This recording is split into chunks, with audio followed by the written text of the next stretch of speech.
الحمد لله الحمد لله رب العالمين وأصلي وأسلم على نبينا محمد وعلى آله وأصحابه ومن تبعهم بإحسان إلى يوم الدين أما بعد.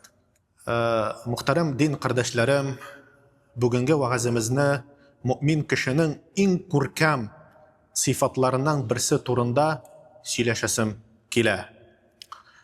Ol da bolsa, ol yaxşılıkka umtulu, hayırlı amellerde yarışı, qayda gına bolsa da izgilikka aşığı. Şuna göre bugünkü vaazimni min bir mavdu turunda söylesim kile, ol qayda gına bolsan da yaxşılıkni aşık. Allah subhanahu wa ta'ala o'zining Qur'oni Karimida bizga bulay deb emir ete. Fastabiqul khayrat. Hayırlı amellarda yarışığız dedi. Qaragız. Bu Rabbimizning bütün müminlerge turudan turu buyruğu kildi. Eğer Allah emir ete iken, demek biz bu işni en kerakli, en faydalı hem en savaplı amellerden şutlarga tiyişmiz. Qayda gına yaşamasan, Rusiyadan bolsan mı, Mekke'de bolsan mı, Qozonda bolsan mı, Türkiye'de bolsan mı, Dubay'da bolsan mı, mümin kişinin buruşu ol bir, yaxşılıkni kaldırmau, mümkünlükni kuldan ışkındırmau. Şuna göre muhtaram aziz kardeşler, yaxşılıkka aşığı, ol imanın kamil bulunun bir delilidir. Yaxşılıkka aşığı kişi imanı onun güçlü bula. Onun yüreğinde şik tugel, ışanış, ihlas, ihtiyar yaşı. Güçlü imanlı mümin, mümkünlük bulsun, bulmasın, hal ağır bulsun, bulmasın, ol yaxşılıktan bir qaşanda baş tartmay. Ol kirisinçe yaxşılıkını kure, tanı, hem şuna taba aşığa. Bu imanın bir motor şığılışıdır. Şulayıq, yaxşılıkka umtulu, ol Allah kulları bilen jirde izgilik aşkışların aşıdır. Peygamberimiz Muhammed Mustafa sallallahu aleyhi ve sellem bizge bulay dip eyte, qay bir kişiler yaxşılık aşkışları hem yavuzlıkka yüzaklardır.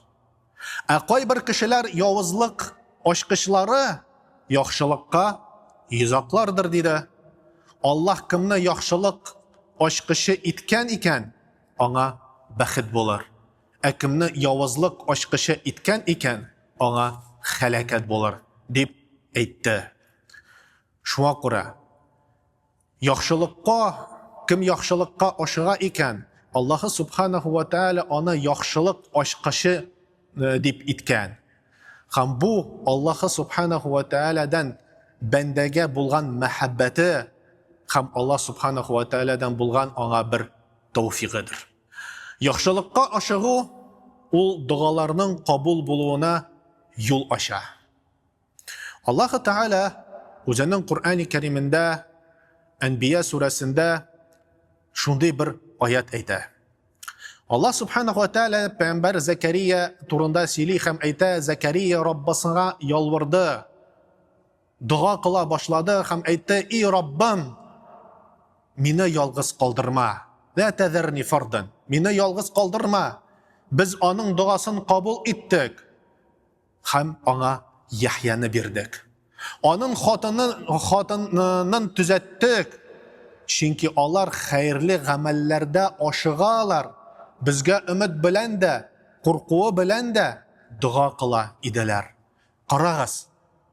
Allah subhanahu wa ta'ala bu Qur'oni Karimida narsa aytdi, Zakariya turunda ham Yahya turunda narsa aytdi. Chunki ular hayırlı amellarda aşığalar deb. Allahu akbar.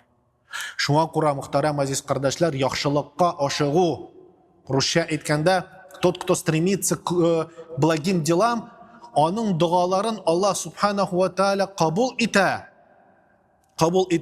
Şuna göre duanın kabul etüünün sebebi ol izgilikке aşığıdır. Шулай ук, мөхтәрәм дин кардәшләрем, яхшылыкка ашыгу ул дөнья һәм ахиратта бәхет чыганагы. Тәүбә сүрәсендә Аллаһ Субханаһу ва Тааля безгә булай сөйли, булай әйтә: Пәйгамбәр һәм аның белән булган мөэминнәр маллары һәм җаннары белән җихад кылдылар. Аларга бары тик яхшылыклар диде. Алар уңышка ирешүчеләр диде. Аллаһ аларга җәннәтләр әзерләде. Бу улуг җиңүдер диде. Карагыз.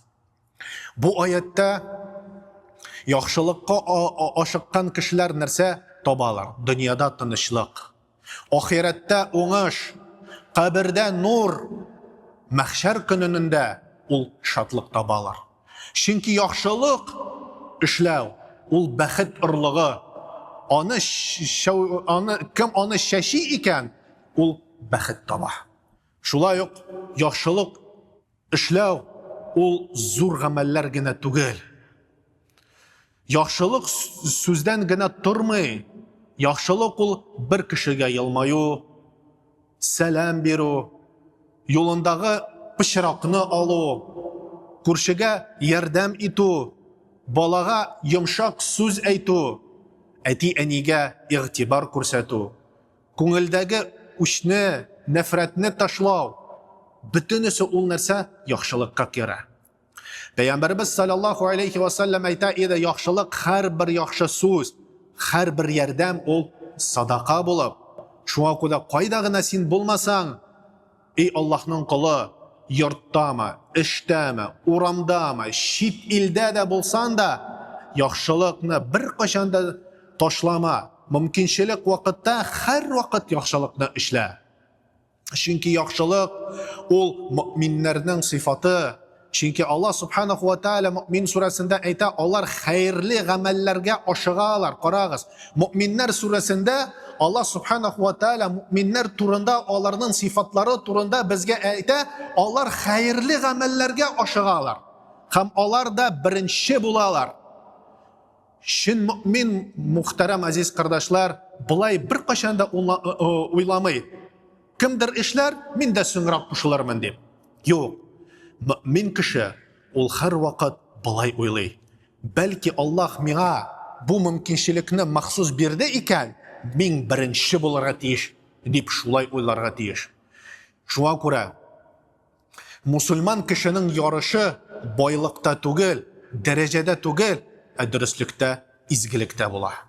Эй Аллаһның кулы, эй мөэмин, эй мусульман, чит җирдә дә булсаң да, бер кайчан да яхшылыкны калдырма, яхшылыкны кыл.